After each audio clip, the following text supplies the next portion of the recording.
Et bonjour à toutes et à tous, bienvenue sur la collection métal, première vidéo de l'année 2025, j'espère que vous avez passé des bonnes fêtes, je vous souhaite mes meilleurs vœux, une bonne santé, et puis que cette année, en tout cas en niveau musique, j'espère que ça va être une année prolifique, hein, évidemment. Et aujourd'hui, ça va être un nouveau petit concept, un concept où j'étais pas très sûr de ce que je veux faire, et même encore en tournant la vidéo, je suis pas très sûr de où je vais aller, mais en gros le concept ça va être de prendre un groupe. Moi je vais vous montrer les disques que j'ai de ce groupe, je vais vous dire comment je l'ai découvert, quelle est ma relation avec le groupe, quels albums j'adore, quels albums je connais un petit peu moins, quels albums je n'ai pas, et en fait pour moi le but de ces vidéos en fait ça va être d'échanger. Je pense qu'en fait ce qui va se passer dans les commentaires va être plus intéressant que ce qui se passe dans la vidéo, parce que ça va être intéressant d'avoir les points de vue de gens qui veulent découvrir le groupe, de gens qui connaissent très très bien le groupe et qui sont fans de tous les albums, ou des gens qui ont du recul sur le groupe. Pour moi c'est un peu une manière d'échanger des opinions, et aujourd'hui j'aimerais parler du groupe Gorgoroth. Alors moi c'est un groupe qui est assez important, hein, dans ma découverte du black metal, et c'est un groupe auquel on le mentionne quand même de temps en temps. Il me semble que sur YouTube il y a Sacrifice qui a fait une vidéo dessus, peut-être Maxwell l'a mentionné, mais bon, ce qui est sûr c'est que Gorgoroth ça fait 10 ans. Dans 6 mois ça va faire 10 ans qu'ils n'auront plus rien sorti, ils font encore des concerts et tout, donc je désespère pas de voir un nouvel album. Mais on en parle beaucoup moins aujourd'hui, et c'est vrai que c'est un groupe qui est quand même cher à pas mal de gens, je trouve, qui a une histoire qui est assez bizarre, et j'aimerais en parler un petit peu aujourd'hui. Le black metal pour moi c'est pas un genre que je connais très bien, malheureusement. En fait c'est un genre qui m'a toujours attiré, mais j'ai toujours galéré à choper des disques de black metal à bon prix d'occasion, parce que j'ai l'impression que les collectionneurs de black metal en fait préfèrent garder leurs disques chez eux plutôt que les revendre, et du coup dans les circuits d'occasion j'ai un peu du mal à me trouver du bon black metal, hein. Et aussi je me renseigne pas énormément sur la scène, et c'est vrai que voilà quoi, c'est quand même une petite communauté qui est un peu spéciale, le black metal, donc voilà. Mais en fait en guise d'introduction de cette vidéo, je voulais quand même un petit peu parler de certains disques ou groupes que j'aime bien dans ma collection, ou que j'ai découvert récemment, histoire de se mettre un petit peu en jambe niveau black metal. Alors déjà je voulais parler d'un groupe que j'ai découvert récemment, que j'avais trouvé dans un magasin d'occasion à Angers, que j'avais pris un peu au pif. Un groupe qui s'appelle Cultus, avec un album qui s'appelle Gezettel din Zegeruinen. Ça c'est pas un groupe qui est très connu, hein, c'est des Hollandais. Leur troisième album, c'est quelque chose qui doit être pas trop... Alors il n'y a pas la date, mais bon, en tout cas il me semble que c'est quelque chose qui est pas très vieux, hein, qui doit avoir moins d'une dizaine d'années. Les fans de black metal qui connaissent le Cultus, je suis curieux d'avoir votre avis là-dessus aussi. C'est un groupe que je découvre et vraiment j'aime beaucoup. Il y a un côté vachement mélodique, ça passe super bien. Je me le suis écouté là juste avant de faire cette vidéo, histoire de me mettre un peu dans une ambiance, et ça a plutôt bien fonctionné. Donc voilà, ça c'est ma petite découverte récente de black metal, et Cultus, n'hésitez pas à aller jeter une oreille. Là je voulais faire un petit coucou à Mélissa qui me l'avait offert, mais c'est l'album, donc le dernier album de Marduk là, alors hop, Memento Mori, voilà, le nom m'échappait. J'ai adoré ce disque, hein, vraiment, les fans de Marduk qui connaissent le groupe depuis longtemps, je suis curieux d'avoir votre avis sur ce disque. Moi en tout cas j'ai vraiment adoré. Marduk je connaissais déjà un peu, hein, quand j'ai eu cet album dans les mains. J'avais déjà des albums que j'aime bien, là, les Plague Angel, Those of the Enlight. Et ouais, quand celui-là il est sorti, franchement, je me le suis écouté en boucle. J'ai adoré ce disque, notamment pour les morceaux Coffin Carol, Shovel Beat Scepter, Charlatan, le dernier morceau As We Are aussi, qui est très ambiant. Autre groupe, voilà, que j'aime énormément. Alors là, on n'est plus dans du black du tout pur, hein, c'est du black plus expérimental qui s'appelle Terra Tenebrosa. Ça, je vous recommande absolument. C'est un groupe qui est très bizarre, qui a une musique qui est très torturée. On dirait vraiment une BO de film d'horreur, mais très, on se croira en enfer en écoutant ça, et je sais pas si vous connaissez Terra Tenebrosa, c'est d'anciens membres d'un groupe de hardcore qui s'appelle Bleach ou Breach, je sais plus, et donc apparemment qui avait quand même une bonne réputation, et en fait ils ont fait ce projet black metal qui a split, hein, depuis. Ils ont fait 3 albums et ça c'est fini. Ça c'est leur deuxième, The Purking, qui est mon préféré, et je vous le recommande, hein, vraiment, pour ceux qui aiment bien le black metal un peu expérimental, un peu, voilà, j'ai pas grand chose de plus à vous en dire. Je pense que j'en parlerai dans une vidéo de ce groupe un peu plus en détail. Aussi, moi dans les groupes de black que j'adore, il y a le groupe Blasphemia. Alors ça c'est colombien, c'est de la scène ultra metal colombienne, donc ils avaient baptisé cette scène comme ça. Voilà, ça s'appelle Dioses Humanos y Bestias, et il me semble, si je dis pas de bêtises, que le groupe il est mentionné dans une vidéo de Maxwell, une vidéo reliquat chez Shaq Zul qui avait fondé le label L'Armée de la Mort, et maintenant qui a un autre label, je crois, qui s'appelle Lucha Total ou Lucha Final ou quelque chose comme ça. Et donc lui en fait il est très fan des scènes métal, on va dire, de pays un peu qui sont pas spécialement connus pour ça, en Asie, en Afrique, en Amérique latine, et notamment en fait il mentionnait ce groupe, la Blasphemia. Alors moi je l'avais pas découvert dans cette vidéo, j'avais découvert Blasphemia en Colombie justement, j'étais allé à un disquaire à Bogota. Donc en fait je lui avais demandé, bah écoute, moi j'y connais rien dans la scène colombienne, est-ce que t'as des choses à me recommander? Il m'avait recommandé ça, il a bien fait. C'est du black metal un peu thrash, un peu genre très cru, très violent. Et franchement pour les gens qui sont assez fans de black, bah, je trouve que dans les groupes d'Amérique latine il y a quand même une sorte de hargne qu'on retrouve pas forcément dans les groupes des États-Unis ou dans les groupes européens. Curieux d'avoir votre avis là-dessus si vous connaissez Blasphemia, Humanos Dioses y Bestias. Et enfin, bon là on tape dans du plus connu, mais c'est quand même un groupe que j'adore, que je voulais un petit peu mentionner. Vobiscum Satanas de Dark Funeral. Voilà, Dark Funeral c'est un groupe que j'aime beaucoup, que j'avais découvert avec l'album Angelus Exoroploeternus. J'ai choisi celui-là parce qu'il fait partie un peu de leur première période, et je le trouve très solide cet album, avec le morceau Enriched by Evil qui est excellent. Voilà. Donc c'était juste histoire de montrer quelques disques, hein. Je pense que c'est pas mal de faire comme ça. Et maintenant bah, on va parler du fameux groupe Gorgoroth, hein, parce qu'en fait sans Gorgoroth j'aurais probablement pas tous ces disques là. Quand j'étais ado en fait j'avais commencé un peu on va dire ma découverte du métal avec des groupes plus de metalcore, de néo-metal, de hard rock aussi, hein, et de heavy, hein. Je pense voilà, genre j'écoutais un peu Guns N' Roses, Kiss, Iron Maiden, Avenged Sevenfold, Korn, ce genre de choses. Et au bout d'un moment, en fait, je me suis dit, tiens, bah, j'ai vraiment envie de découvrir le métal, j'ai vraiment envie de me lancer dedans, et j'avais commencé, bah, comme pas mal de gens, je pense, de mon époque, sur Wikipédia, à regarder un peu l'histoire du métal et tout. Donc, vous voyez Black Sabbath. Et en fait, voilà, on découvre qu'il y a pas mal de sous-genres, et notamment qu'il y a deux sous-genres plus extrêmes qui s'appellent le death metal et le black metal. Et alors, moi, un petit peu curieux, j'étais allé voir ça, et je me suis pris deux énormes baffes dans la gueule. Déjà, je me suis pris Cannibal Corpse, où j'étais en mode, mais c'est quoi ce bruit? Enfin, c'est n'importe quoi, c'est un bordel total. Donc déjà je m'étais pris ça, puis après j'avais regardé black metal, et il me semble que dans le résumé Wikipédia ça mentionnait Gorgoroth. Je me suis dit tiens je vais écouter du Gorgoroth. Et alors là j'arrive sur le live en Cracovie là, que vous devez peut-être connaître, où donc on voit les espèces de figurants qui sont crucifiés sur scène, l'espèce de bain de sang, les têtes de mouton, les gars avec leur maquillage, avec du faux sang sur eux et tout, mais ça m'avait faim, les gros clous sur les bras, et ça m'avait foutu les boules, hein. Vraiment j'avais quitté la vidéo, j'étais en mode mais qu'est-ce que c'est que ça? Mais les gars ils vont sortir dans la rue, ils vont venir nous assassiner quoi, genre vraiment moi j'étais...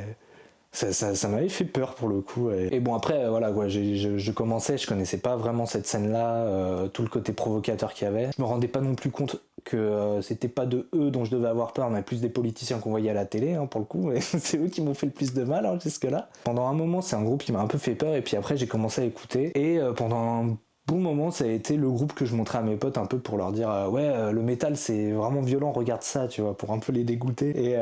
Et bah en fait au fur et à mesure bah, j'ai commencé à me télécharger de manière illégale sur internet tous leurs albums, je me l'étais mis sur mon MP3 de l'époque, et j'écoutais ça quoi. C'était un groupe qui me passionnait. Mais au final quand je suis passé donc sur le support physique, hein, que j'ai commencé à acheter des CD et tout, j'ai vraiment toujours galéré à trouver du Gorgoroth. En gros vu que j'avais pas d'argent à l'époque, bah, je demandais souvent à ma mère de m'acheter quelques disques sur internet, hein. Je lui demandais genre une fois tous les 3 mois. Je sais plus c'était sur quel site, mais j'avais enfin trouvé un Gorgoroth à 3-4 euros. Je lui avais dit ah je le veux celui-là, je le veux. Et donc elle me l'a offert, ce qui était plutôt cool, mais quand je l'ai reçu en fait j'ai été plutôt déçu parce qu'il s'agit du Bergen 1996. En fait, il coûtait pas cher parce qu'il y a que 2 morceaux dessus, hein. C'est une sorte d'EP un peu bizarre qui est sorti sur Regain Records, Force of Satan Records.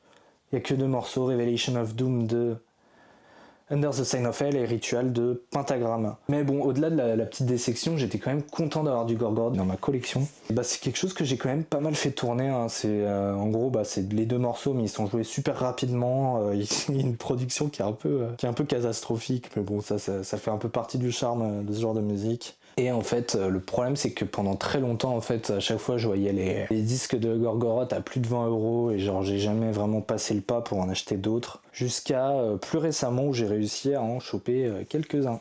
Alors, dans un premier temps, j'ai réussi à attraper 2 disques de Gorgoroth. Alors, le premier que j'ai chopé, c'était Antichrist.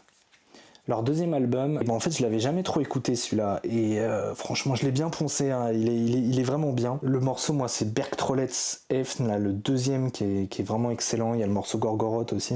Et en fait je connaissais pas, c'est un album qui est super court, hein, 28 minutes. Enfin en tout cas je me souvenais pas de l'avoir écouté et vraiment j'ai adoré, hein, et ça m'a donné envie aussi d'obtenir le premier, la Pentagram.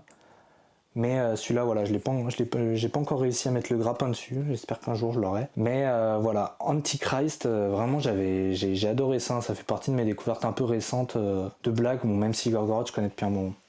Ensuite, dans la foulée, j'ai régularisé, hein, je crois que c'est le terme qu'utilisent les collectionneurs, c'est régulariser quand ils ont écouté un album pendant des années et qu'ils l'ont toujours pas dans leur collection et qu'au bout d'un moment ils l'achètent. J'ai régularisé le Under the Sign of Hell, qui est peut-être l'album que j'avais le plus écouté de Black, hein, quand je commençais. Un album qui est absolument fabuleux pour moi, qui a un côté qui est vachement plus... comment dire... Pour moi, il y a toujours un petit côté mélodique dans Gorgoroth qui est vachement appréciable et vraiment, moi, c'est les morceaux, c'est le morceau Krieg que j'adore absolument avec une espèce d'intro. Je sais pas comment on pourrait dire, c'est quel mouvement artistique, mais on dirait quelque chose un peu classique, quoi, un peu néoclassique ou quoi. Moi, il m'a toujours fasciné ce riff d'intro. Il y a aussi le riff de Revelation of Doom là qui est pas mal violent et puis les vocaux de Pest qui m'avaient absolument époustouflé. Et voilà, moi c'est cet album qui m'a fait comprendre qu'Infernus c'était quand même un excellent guitariste et j'ai toujours énormément aimé Under the Sign of Hell. Alors c'est pas les covers originales, là on voit pas trop, mais je les mettrai en insert. Et donc aussi récemment, hein, c'était cette année, c'était sur un petit marché à Mexico. J'ai trouvé du Gorgoroth, alors moi quand j'en trouve... et en plus à un prix qui était quand même correct, Gorgoroth je prends direct parce que je galère tellement à en choper. Et là non seulement j'en ai eu un, mais j'en ai eu deux pour le prix d'un parce que c'est une sorte de double de CD avec 2 albums dessus. Alors c'est sur le label Scarecrow, donc ça c'est mexicain je crois. Non, c'est mexicain, Made in Mexico, donc c'est une édition mexicaine, je suis trop content. Alors ça peut faire sourire à certains collectionneurs de vinyle, mais moi je suis très collectionneur de CD, et avoir des éditions mexicaines, ou avoir des éditions russes, ou des choses comme ça de CD, c'est un peu mon petit plaisir. Et donc voilà, Destroyer je le connaissais pas trop, je m'en souvenais plus trop. Moi c'est surtout Incipit Satan là que j'avais vraiment poncé, avec Gal au chant, là, les morceaux A World to Win, là, ça c'est vraiment très accessible, là, on va dire. Mais moi quand j'ai commencé le black metal, j'avais besoin un peu d'avoir des morceaux plus accessibles, hein, parce que c'est le black comme ça de but en blanc, c'est pas non plus très accessible comme musique, quoi. Donc il a fallu que j'aille un peu progressivement, et un morceau comme A World to Win m'a fait énormément aimer le genre. Le morceau Unchain My Heart aussi, que j'écoutais en boucle à un moment. When Love Rages Wild in My Heart. Le morceau An Excerpt of X, qui est un peu bizarre, le morceau d'introduction de Incipit Satan. Et du coup, plus récemment, je me suis écouté Destroyer que j'ai bien aimé. Voilà, j'irai pas plus loin parce que je l'ai pas tant écouté que ça. Je vais éviter de donner mon opinion sur des choses que je ne connais pas. Il y a certaines personnes qui le font malheureusement sur internet, et qui le font même beaucoup. Mais en tout cas, je l'ai trouvé un peu bizarre cet album, dans le sens où en fait il y a beaucoup de musiciens dessus, hein. Genre je regarde, il y a plusieurs chanteurs, hein. Il y a Gal qui chante le premier morceau, il y a Pest, je crois il y a même Infernus qui chante dessus, il y a Frost de Satyricon, il y a pas mal de gens, quoi, qui jouent sur soit t'as 3 musiciens sur un morceau, puis après t'en as 5, et puis après le batteur il change, et puis machin. Il est un peu bizarre cet album, mais je l'ai bien aimé. Je trouve que c'est un peu chaotique, et Gorgoroth ça a toujours été un petit peu chaotique, je crois, dans les line-up. Donc voilà, trop content d'avoir ça. Et après, enfin, pour montrer un dernier album de Gorgoroth que je viens d'avoir, hein, que j'ai reçu il y a très récemment. Je vais le montrer dans mes collections update aussi, mais voilà, je le montre maintenant parce que ça marche pas de pain. C'est le Quantos Possunt Quantos Possunt ad Satanitatem Traunt. Voilà. Alors je sais pas ce que ça veut dire. Et cet album il me dit rien, hein. Je me souviens, je les avais tous sur mon tel, hein, à une époque. Je me souviens plus si c'est Twilight of the Idols que j'avais pas mal écouté. Il me semble que le premier morceau là, Aneutanasia, c'est vachement bourrin. J'avais ce souvenir là quand même. Donc voilà, ça me fait en Gorgoroth du coup, si je récapitule, 1, 2, 3, 4, 5 albums et une sorte de petite EP. Et voilà, aussi je voulais rapidement... Voilà, comme ça c'est fait. Je voulais rapidement mentionner 2 groupes qui sont connexes à Gorgoroth, que j'ai dans ma collection aussi, c'est Borknagar. Alors ça c'est un album récent de Borknagar, mais en fait sur le premier album de Borknagar, il y a Infernus et il y a peut-être un autre musicien de Gorgoroth, c'est peut-être Grim, là, le batteur qui est décédé. Alors là, je dis peut-être des bêtises, hein, vous me corrigerez si je me trompe. Donc voilà, Borknagar, une sorte de groupe qui est plus, on va dire, folk, progressif, en tout cas qui est devenu comme ça. Le premier album, je l'ai pas écouté, mais du coup, je le cherche parce que s'il y a Infernus dessus, je suis quand même assez fan du bonhomme, ça m'intéresse. Et aussi un autre groupe connexe, c'est Off Hell. Off Hell, c'est un bassiste qui est passé par Gorgoroth, notamment quand il y avait Gal au chant, et il a fait une sorte de projet avec le chanteur de Dimmu Borgir, je crois, Chagrat, je crois il s'appelle. Je connais pas très bien Dimmu Borgir, hein, vous m'excuserez. Et cet album, je l'avais pas mal écouté, mine de rien. J'avais beaucoup aimé les morceaux Ghosting, Act of Sin. Bon, après, voilà, c'est le genre d'album voilà, que t'écoutes une dizaine de fois, que t'aimes bien, et puis après, qui rentre dans ta collection, puis qui prend la poussière, parce que j'y suis jamais retourné. Voilà, et sinon, pour l'actualité de Gorgoroth, je l'ai mentionné, hein, mais le groupe, il fait plus grand chose. En tout cas, il refait des concerts, mais même ça, j'ai pas très bien compris. J'ai regardé des concerts récents du groupe, et c'était Take au chant, là, non, je sais plus. Le chanteur de Take, il s'appelle comment lui? Bon, je sais plus. Mais en tout cas, c'est plus leur dernier chanteur, là, Terrignard, qui avait chanté sur Instinctus Bestialis. Le groupe n'a rien fait là depuis 2015, juin 2015, il me semble, leur dernier album, j'ai regardé. Donc ça va faire 10 ans qu'ils n'ont rien sorti. Est-ce que vous attendez une nouvelle sortie de Gorgoroth? Ça m'intéresse. Est-ce qu'il y a encore des gros fans du groupe qui espèrent un nouvel album? Ou alors est-ce que vous avez un petit peu abandonné le groupe, hein? Je sais qu'il y en a qui ont lâché au bout de Under the Sign of Hell, je sais qu'il y en a qui ont lâché au bout de Incipit Satan. Qu'est-ce que vous pensez de Gorgoroth aussi? Moi c'est toujours un groupe que, dès que j'entends quelqu'un en parler, c'est toujours avec énormément de respect. Je pense que c'est un groupe quand même qui a une certaine intégrité, qui a quand même si bon c'est quand même un joyeux bordel, hein. Qu'est-ce que vous pensez de leur musique? Est-ce qu'ils ont un truc en plus par rapport aux autres formations de black metal de l'époque? Moi je sais que c'est en réécoutant la première démo d'Ulver Vargnat que ça m'a refait penser un peu à Gorgoroth, et ça m'a donné un peu envie de replonger là-dedans. Et aussi, est-ce que vous me recommanderiez un disque? Est-ce que vous me recommanderiez du coup Pentagram, ou peut-être plus un Twilight of the Idols, ou peut-être le dernier Instinctus Bestialis? J'en avais un bon souvenir, même si avec le temps je l'ai jamais trop réécouté. Il y a aussi Admirem Satanas Gloriam là, qui est avant celui-là. J'essaie de voir si j'en oublie pas un, mais il me semble que non. Est-ce que vous avez un album préféré d'eux? Est-ce que vous avez un avis sur celui-là que j'ai pas encore écouté? Est-ce que le Destroyer pour vous est un album essentiel? Voilà, en fait, n'hésitez pas à parler librement de ce groupe, moi ça m'intéresse. N'hésitez pas à me dire aussi ce que vous pensez de ce concept de vidéo. Voilà, j'ai encore un peu du mal à jauger comment je veux mener le truc, mais voilà, en gros, je trouve qu'on a pas mal de contenu sur internet où ça fait très résumé Wikipédia, ou alors démonstration d'un avis en mode moi j'ai la vérité, je vais la donner. Moi je pense que ça fait avancer personne en fait. Je pense plus que c'est intéressant de se nourrir des opinions des autres. Voilà, j'espère que cette vidéo vous a plu. Ça me fait plaisir de parler de Gorgoroth, qui est un groupe qui est quand même un peu important pour moi. Donc je voulais juste vous donner un peu mon rapport avec ce groupe. Ça m'a fait découvrir et aimer le black metal, mais qu'au final, sur des questions matérielles, j'ai jamais pu trop choper leurs albums rapidement et facilement. Au final que j'ai pas pu tant creuser le groupe que ça, mais j'ai quand même un lien un peu particulier, et voilà, je voulais vous en parler, je voulais un peu échanger avec vous, comment vous avez découvert Gorgoroth. Est-ce que c'était comme moi dans les années 2010, ou alors est-ce que c'était à leur début dans les années 90? Et en tout cas, n'hésitez pas à me dire ce que vous pensez de ce concept de vidéo. J'espère que le côté un peu plus spontané, naturel vous plaît. En tout cas, moi c'est quelque chose que j'aime bien faire, parce que du coup c'est quelque chose que je privilégie sur YouTube, hein, parce que maintenant voilà, vous avez des questions, vous demandez à une IA, vous allez sur le résumé d'une page Wikipédia, là, vous pouvez savoir que c'est sorti en telle année, que tel truc, sur Metal Archive il y a tel album qui a 98%. C'est pour ça que je privilégie un peu l'opinion qu'on peut avoir personnelle d'un groupe. C'est pour ça que je suis assez curieux de voir ce que vous pensez de Gorgoroth. En tout cas, merci beaucoup d'avoir suivi cette vidéo. Je parle pas beaucoup de black metal sur la chaîne, donc j'espère que ça vous a un peu plu. Et j'espère qu'on se dit à très bientôt pour une nouvelle vidéo. Alors, je vais probablement vous faire une petite collection update, là où je vais vous montrer celui-là notamment. Je suis en train de préparer une vidéo sur mes écoutes, hein. J'ai mis quelques disques de côté là sur mes écoutes récentes. Et voilà, en tout cas on se dit à très bientôt, encore une fois une très bonne année, et puis à la prochaine. Allez, ciao.